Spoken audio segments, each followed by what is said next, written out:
Hello everyone and welcome back to my channel. I hope that you are all doing well, and today what we're gonna do is one of my all-time favorite videos, and that is book mail. Hi Nugs! Also, Peep Nuggy's new bandana, doesn't she look so cute? But like I said, we're gonna do one of my favorite videos, which is opening up book mail. I'm a part of different publisher programs and get book mail through them.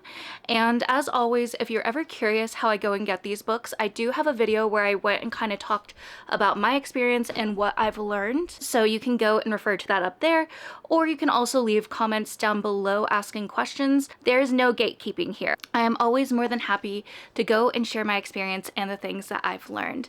But yeah, I figured we could go and open book mail together. I've kind of been in a little bit of a funk this month. As some of you might know, April and May are usually kind of triggering months for me. So my moods are definitely a little bit more of a roller coaster and can have a lot of highs and a lot of lows. So let's go and put things in a more positive note and open up some book mail, because I've had these sitting in our bedroom because I like going and kind of hoarding a big amount so that we can open them together. So let's go and see what's inside these packages. So this one is from Hachette, and it has this on the side, and it says, "A seductive and magical romantasy from a wonderful new voice, a truly vibrant, epic, and erotic read from Tasha Suri, best-selling author of The Isle in the Silver Sea." I have yet to read that book, but that was the little blurb that this author gave about this book. And I really do like the coloring on the packaging. It's so pretty and kind of just screams summer. Ooh, okay. So this is a book from Orbit, and it is A Kiss of Crimson Ash. This is going to be available May 2026. It says, epic in scale and alluringly intimate, filled with heat and magic. It's by Anuja Varis. I don't think I'm saying that right. I'll definitely have to go and look it up later. But I really like the cover of this. It's so beautiful. So it also comes with a bookmark that says, "A spicy fantasy debut to devour. Queer and straight love stories, multi-POV storytelling, epic fantasy and high heat romance, Bollywood, and D&D vibes." Ooh, I know a lot of people will like that because we have some D&D lovers here too. Dual magic systems, elemental and divine, lush medieval, India-inspired world, diverse cast, royalty, rogues, courtesans, and elves. So A Kiss of Crimson Ash is a debut romantasy that blends rich storytelling, lush world building, and spice of every variety. Nadapur is a city of secrets and spellcasters where seduction reigns and a power-hungry king is never satisfied, plotting to unleash a weapon that has only lived in myth until now. To stop him, an ancient goddess seeks out a newly crowned queen, a heartsick prince, a common thief, a courtesan with magic in her blood. Together they chart a course through brothels, temples, taverns, and palaces, setting a trap for the empire's most powerful men.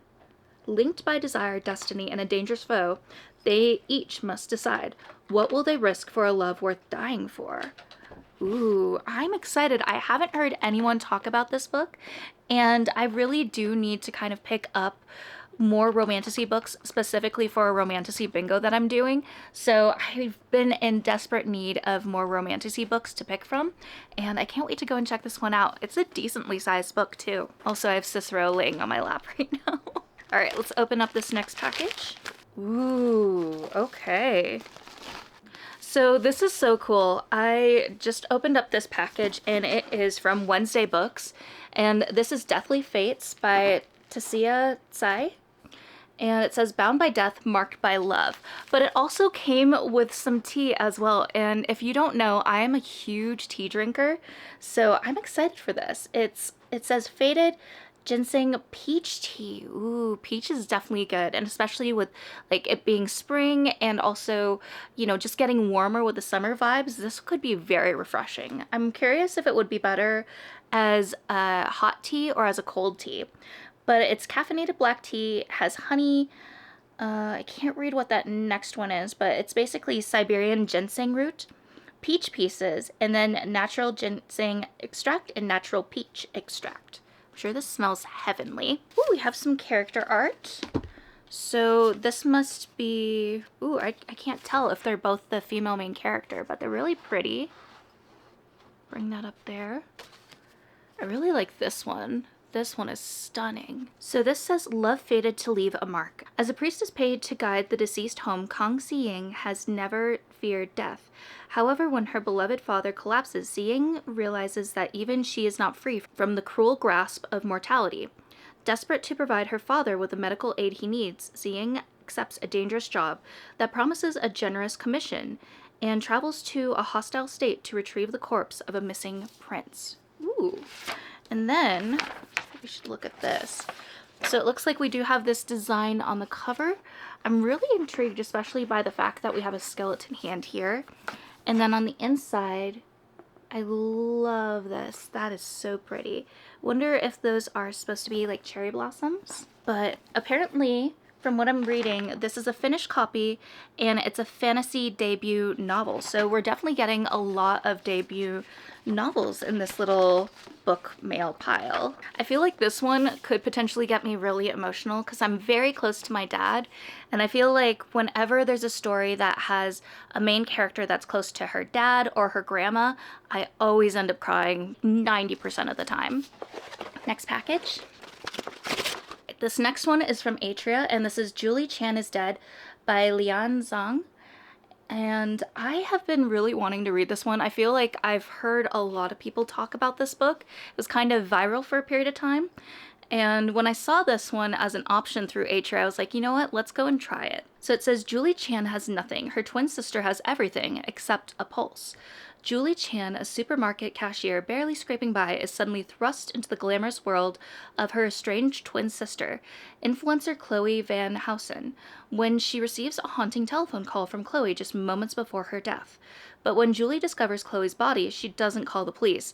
Instead, she slips into her dead sister's meticulously curated life, reaping the benefits of luxury fashion, high-end skincare, and a devoted online following. Ooh. I'm so curious about this one, and it's kind of a thin read, so this could be a very quick one to get through. I'm really intrigued by the cover. This is The Confessions by Paul Bradley Carr, and this says, millions of letters arrive in the mail. Murders are uncovered, affairs revealed, family secrets exposed. These are the first confessions. This is our last chance. Liam is the world's most powerful supercomputer, built to make the toughest decisions for its users, where to work, who to marry, and even who should live or die. But when Liam suddenly goes offline with no explanation, the world is thrust into chaos, paralyzed by indecision. Stocks plummet, stores are shuttered, and planes sit grounded on runways as humanity scrambles to readapt to an uncertain analog world. Then the first letters arrive, on every continent in every language. Mysterious envelopes show up in the mail, exposing people's darkest secrets and most shocking crimes, all beginning with the same chilling words: we must confess. So this kind of seems like, you know, with AI going and ruling everyone's lives, I know a lot of people really like ChatGPT. I have never used it. I never plan on using it, but I know a lot of people are very reliant on ChatGPT helping them make decisions or doing recipes and all these other things. So I feel like this book is almost looking into that and what could happen in the next 10 to 20 years. So I'm very curious. I always love these types of books and even movies that kind of go and give a darker look into things that could be, and it just depends if people are actually going to listen to that stuff or not. So I'm curious. I can't wait to check this one out, and I haven't heard anyone talk about this one either. Ooh. So it looks like we got a new Lisa Jewell book, as It Could Have Been Her. This one comes out June 23rd of this year. And I really like the cover. I always love covers that have nature of some sort on them. It's one of my favorite things. It says, a lost dog, a missing woman, a family hiding dark secrets, and the gut-wrenching realization it could have been her. Ooh. I love psychological thrillers, and it's been a hot minute since I've read one. I think at least for a couple of weeks, but it feels like a hot minute.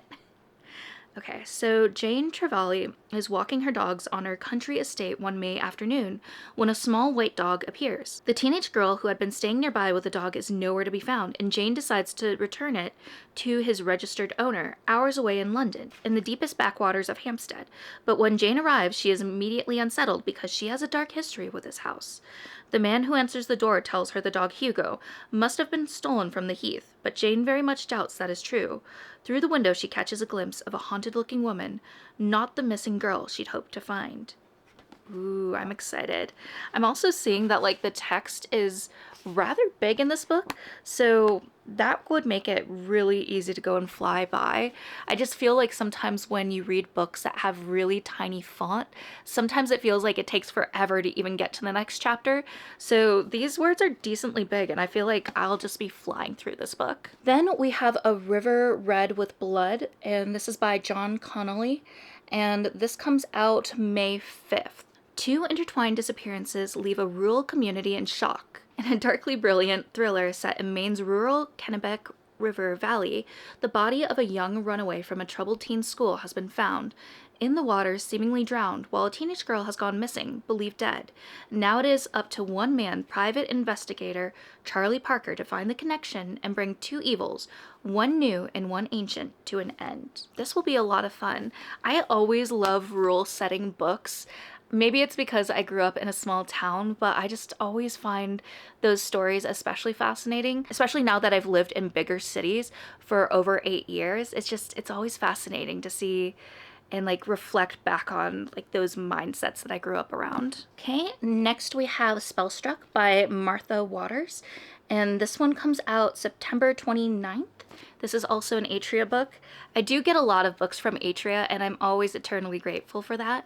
So this says, chemistry isn't only for cocktails. In an alternate version of 1920s London, vestiges of England's magical past exist, but the use of magic has been outlawed, leaving families still with powers to operate illegal speakeasies for a public still hungry for magic. Vesper Holloway runs her family club, where a dash of spell powder or an enchanted cocktail can add a little extra intrigue to the evening. But one night, a man drinking a flotation fizz that should allow him to levitate a few inches finds himself bumping his head on the ceiling. Word among the magical elite is that such accidents have been happening more frequently, and the club owners are worried that the danger will spread. I'm so curious, and I find it so fun with the setting of this book. I'm excited to check this one out. Next, I have Two Kinds of Strangers by Steve Kavanagh, and this one is also an Atria book as well. Oh, and that's so cool. I got a signed little nameplate. I don't know if I've had any books that have those usually. Ellie Parker helped a perfect stranger. She didn't know he was the perfect killer. Social media influencer Ellie Parker has the perfect life. That is, until she discovers her husband has been having an affair with her best friend. But as hurt, betrayed, and unmoored as Ellie is, she has made it her mission to help others in need, even strangers. When Ellie meets a man on the steps to the subway platform, crutches in one hand and a yellow suitcase by his feet, she can't help but feel sorry for him.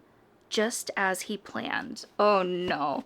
I'm actually really curious and want to read more of this. So I'm excited to check this one out. I think I know a few people that have read this, but I can't quite remember what the reviews were for this book, so I'm excited to kind of check it out on my own without having those prior expectations. And then last package. Then we have The Last Session by Julia Bartz. I feel like I've seen this author's books before, but I've never actually picked up one of them. So this says, welcome to the Center for Relational Healing, where a weekend getaway will change your life for better or for worse. When a catatonic woman shows up at her psychiatric unit, social worker Thea swears that she knows her from somewhere. She's shocked to discover the patient holds a link to a traumatic time in her own past. Upon regaining lucidity, the patient claims she can't remember the horrific recent events that caused her brain to shut down. Thea's at a loss, especially when the patient is ripped away from her as suddenly as she appears. Ooh, I'm so curious. And yeah, like I said, I haven't read books by this author before, so I'm really excited to go and check this one out and see if I do like this author's books or not. So these were all the 9 books that we got as book mail. I am so excited to read all of these books. They're so much fun, and I think we definitely got a lot of thrillers in this mix. We also got some debuts as well. So this is a really exciting batch, and I'm gonna of course have to go and scan these books so I can add them all to my digital library, but I can't wait to go and read these. If you've read any of these books or have some of these books now on your radar, please let me know down in the comments below. I am planning on doing specific reading videos where I do read some of the book mail that I receive so that you can go and learn a little bit more about some of these books that you see in these hauls. But yeah, I'm so excited to read these. There were a few that really caught my eye because I've kind of been a little bit more in specific book moods, and sometimes it's really hard to go and find ones off of my shelf to go and read because I do know other people that have read those and I have those prior expectations in my head. So with a lot of these books, it's fun because I don't know too many people that have read these books yet. So if you got to this point of the video and you don't know what to comment, I'd say maybe leave like a little teacup or a tea kettle, just because we did get some amazing sounding loose leaf tea in one of our packages for our books. And as always, I appreciate you so much for watching. I love making these videos with you all, and I think you enjoy them too, at least I hope so. So if you're ever interested on seeing more of these videos, I would highly recommend subscribing to my channel, but also if you'd want to support me as well, leaving it a like or even going and hyping up my channel to let other people know about my tiny corner of the internet. That also means the absolute world to me. And as always, I like to wrap up my videos with this little reminder to always remember that you're worthy and capable of amazing things. Bye, friends. Nuggy, Nuggy, lay down. Lay down, babies. Nuggy, Nuggy. Nuggy Nugs, lay down. You're not gonna lay down, you're just gonna sit pretty? Alright, well, I'll take that.